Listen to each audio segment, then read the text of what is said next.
Si on avait à parier sur les probabilités, elle favorise pour l'instant l'esprit critique. Et c'est vrai encore aujourd'hui. Stéphane Bureau. Bonjour Stéphane. Salut Mario. Qu'est-ce qu'on doit penser de la situation des Houthis là, du Yémen qui terrorise les bateaux qui passent dans le secteur? M. Trump disait que les Houthis s'étaient rendus, mais là, je vois que dans les dernières heures, ils ont encore lancé des missiles en direction de l'aéroport à Israël, l'aéroport Ben Gurion. Alors, je te propose un exercice ce matin parce que tu as raison. Donald Trump a dit il y a quelques jours que les Houthis, après l'attaque organisée, concertée des Américains pendant 6 semaines sur leurs installations, se seraient rendus, auraient baissé pavillon.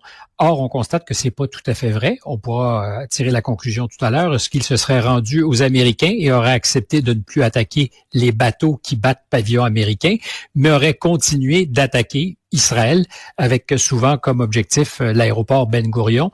Parce qu'il faut quand même se rappeler qu'au départ, il y avait 2 objectifs. Les Houthis qui contrôlent l'accès à la mer Rouge attaquaient les bateaux qui y naviguent, donc étranglaient la circulation dans le canal de Suez, qui est un... Oui, parce que là, on parle bien de bateaux, pas de bateaux militaires, de bateaux commerciaux, là.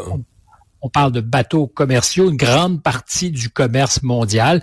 C'est le canal de Panama qui permet d'éviter de contourner l'Amérique du Sud. Puis tu as le canal de Suez qui permet de partir de la Méditerranée et d'arriver tout de suite de l'autre côté de l'Afrique. Et pour l'Égypte, c'est une machine à générer des revenus qui était considérablement plombé parce qu'il y avait beaucoup moins de trafic, justement parce que cette menace outil n'était pas qu'une menace, ça fonctionnait. Le trafic a été réduit. Il y avait 2 objectifs, donc faire pression sur les grandes puissances occidentales qui généralement sont celles qui sont intéressées par ce commerce, puis appuyer ce qui se passait à Gaza et fragiliser les Israéliens en attaquant le territoire. Alors, il y a eu plusieurs opérations qui ont été menées à l'époque où M. Biden était président. On y arrivera, mais moi, je te dis que l'annonce par Donald Trump de ce qu'il s'était rendu est alliée à d'autres déclarations.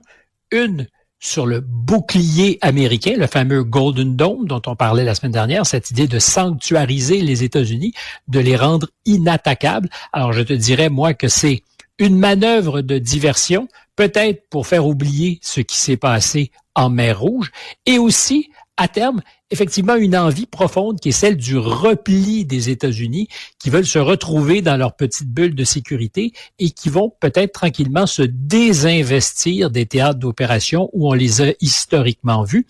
Et je corrèle ça à une autre nouvelle dont on a parlé beaucoup depuis 48 heures, les déclarations de Donald Trump sur Vladimir Poutine, qui serait fou, qui clairement témoigne de son impatience, de son irritabilité. C'est d'ailleurs ce que Moscou a dit.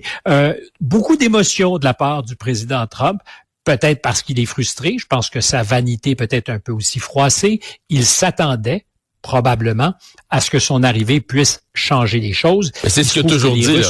C'est ce qu'il a toujours dit, la puissance qu'il représente, la menace, la force qu'il représente, allait faire plier les gens sans qu'il y ait même besoin. C'est un peu ça l'idée, sans même qu'il y ait besoin, lui, de sortir les armes, là, le fait que lui... L'hégémon américain, oui. C'est ça, l'hyperpuissance américaine capable d'infléchir le cours des événements sans même qu'on ait à dégainer son colt.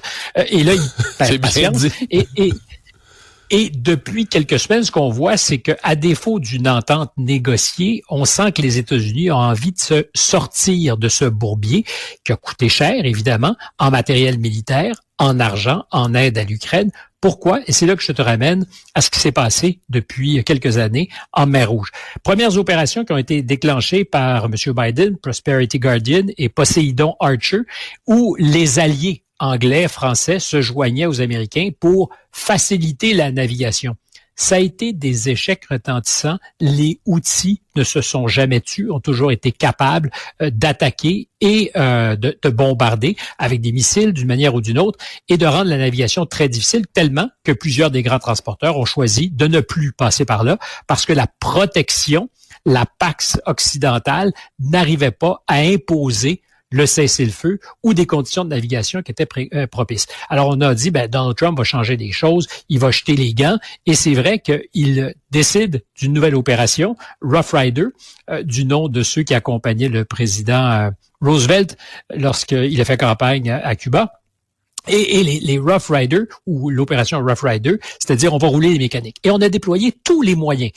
Alors, faut voir qu'aujourd'hui, une opération militaire pour les Américains, tu t'en es sans doute rendu compte, c'est très rarement des opérations où on déploie des troupes au sol. C'est arrivé en Afghanistan, c'est arrivé en Irak, mais c'est difficile et c'est coûteux. C'est des opérations à distance, des opérations aériennes où on veut soumettre l'adversaire sans trop prendre de risques. C'est ce qu'on a voulu faire. On a pris les plus grands moyens.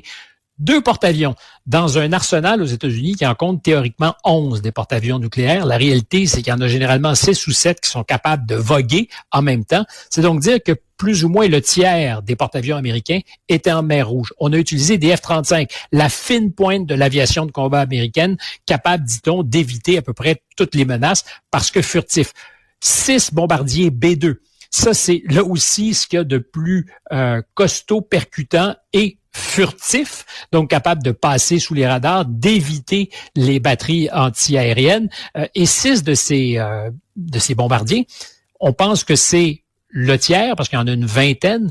Dans les faits, il n'y en a pas 20 qui sont capables de voler dans la flotte américaine. On cannibalise ces vieux avions qui sont pas produits en ce moment. Tu le décris, là, Stéphane, t'es conscient pour les gens qui nous écoutent, moi-même, ça frappe l'imaginaire de dire qu'un groupe qui est pas l'armée d'un pays, là, c'est les Houthis. C'est le 4e pays le plus pauvre au monde, Mario. Le Yémen. Le Yémen, 4e pays le plus pauvre au monde. Mais les Houthis, les Houthis, eux, dans le Yémen, qui sont une milice, là, bien organisée, mais quand même une milice qui est pas l'armée du pays, peut tenir tête à l'armée américaine. Ben, tenir tête. Ils pourraient pas envahir les États-Unis, mais localement, ils sont capables de se défendre, de subir toutes ces frappes-là, puis après des mois, des semaines à se faire bombarder de même, il leur reste encore les capacités d'envoyer des missiles jusqu'à Israël. Et c'est du sérieux, là. C'est plus que des capacités à continuer d'attaquer Israël, puis on peut comprendre peut-être que ça fait partie du deal, c'est-à-dire que les États-Unis ne leur interdisent pas de le faire, mais ils ont intimidé suffisamment les États-Unis pour qu'on veuille trouver une solution. Parce que ces forces déployées, donc, je te le disais tout à l'heure, 6 bombardiers B-2, munis des bombes les plus percutantes, mais qui opèrent à distance parce que justement, dans la zone où les missiles sol-air des Houthis sont efficaces, les Américains refusaient de s'engager ou le faisaient vraiment du bout des doigts, sachant qu'ils étaient vulnérables. Le porte-avions Truman, USS Harry Truman, rentre aux États-Unis après avoir servi dans la région. Il n'y en a qu'un seul qui est encore là. Après avoir perdu 3 de ces chasseurs bombardiers, c'est une note qui se compte en dizaines, sinon en centaines de millions de dollars. On a dû cannibaliser les stocks de missiles qui servent la région du Pacifique, où il pourrait y avoir un conflit avec la Chine, parce qu'on n'est pas capable d'approvisionner, il n'y a pas assez de production pour être à la hauteur des besoins dans la seule opération de la mer Rouge. Des missiles qui, quand ils sont utilisés, coûtent au Pentagone entre 1 million et 2 millions de la pop, souvent contre des arsenaux, des Houthis, qui sont pas nécessairement bricolés, parce qu'on a vu qu'ils ont des missiles hypersoniques, mais la plupart des trucs qu'ils utilisent coûtent une fraction du prix. Donc, on est dans une opération ou une guerre asymétrique où celui qui se défend, les Houthis, sont capables de protéger leur espace aérien, de rendre la plus grande puissance militaire au monde pas incapable, mais certainement parcimonieuse quand vient le temps de se rendre dans cette zone-là. Les avions préféraient rester à bonne distance. Pourquoi? Entre autres, parce que les drones qui sont comme des yeux dans le ciel, les Reaper, qui eux coûtent 30 millions de pièces, ont été à répétition abattus par les Houthis. Donc, si je te dis ça, c'est parce qu'on est parfaitement dans un cas de David et Goliath.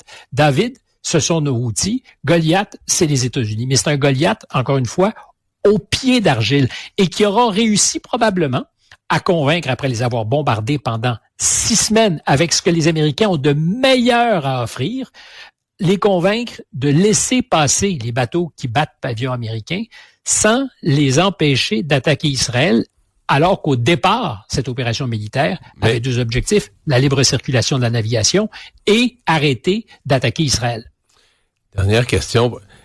Les Houthis, on a bien saisi que l'Iran, là, tu sais, dans sa puissance ou dans sa stratégie, l'Iran a comme ses pions, là. On pourrait dire ses marionnettes, le Hezbollah, le Hamas. Mais les Houthis, faut les inclure là-dedans, ou donc des... c'est dans la boîte à outils des Iraniens, disons les choses comme ça. Il y a aucun doute. Et on Donc, pensait ils les fournissent en argent, en armes, en missiles, en tout ce que tu veux. Certainement, il y a des transferts de technologie. Si je te dis tout ça, c'est que quand on porte attention aux déclarations ou aux choix que font les États-Unis, il faut nécessairement que ça soit corrélé avec cette petite affaire où on découvre que le géant militaire n'est pas aussi puissant qu'on le pense. Ses réserves en matière de munitions sont beaucoup moins grandes qu'on ne l'imagine et que dans l'ensemble de son portefeuille de responsabilités ou de théâtre d'opération, l'Ukraine, en ce moment, ça pèse effectivement moins lourd que le risque potentiel en Asie. On l'a souvent dit. Mais là, on voit la réalité. Si tu n'es pas capable de vraiment faire face aux rebelles outils, quelles sont les chances que tu sois capable de tenir longtemps dans un conflit avec la Chine s'il devait y en avoir un? Et je pense que le président Trump le mesure et par le temps, s'il décide d'investir comme il promet de le faire, qu'il y ait des dividendes concrets à ce vaste programme de réarmement. Parce que là, ce qu'on vit, c'est les derniers moments de ce qui a été mis en place par Ronald Reagan dans les années 80, qui avait massivement investi dans la défense. Et on est au bout de cette courbe-là. Et on verra si le président Trump a les moyens de ses ambitions et pourra réarmer le pays face à un danger extraordinaire, parce qu'on le mesure mal, c'est celui de la Chine. Et dans un monde de rapports de force, il n'est absolument pas à exclure que les Chinois vont vouloir eux aussi peut-être rouler les mécaniques. Qu'est-ce que pourra opposer l'oncle Sam? Pour l'instant, si on se fie à ce qui s'est passé au Yémen, c'est pas nécessairement rassurant du point de vue des Américains et de l'Occident. Mais moi, tout ça m'inquiète pas, parce que de toute façon, nous, au Canada, M. Carney va nous réarmer, fait qu'on va être... Oui, puis mal pris, on peut toujours appeler le prince Charles. C'est toujours le prince Charles, le roi Charles. Le roi Charles. Je me fais jamais l'idée qu'il est rendu roi. Donc, oui, c'est ça, mal pris.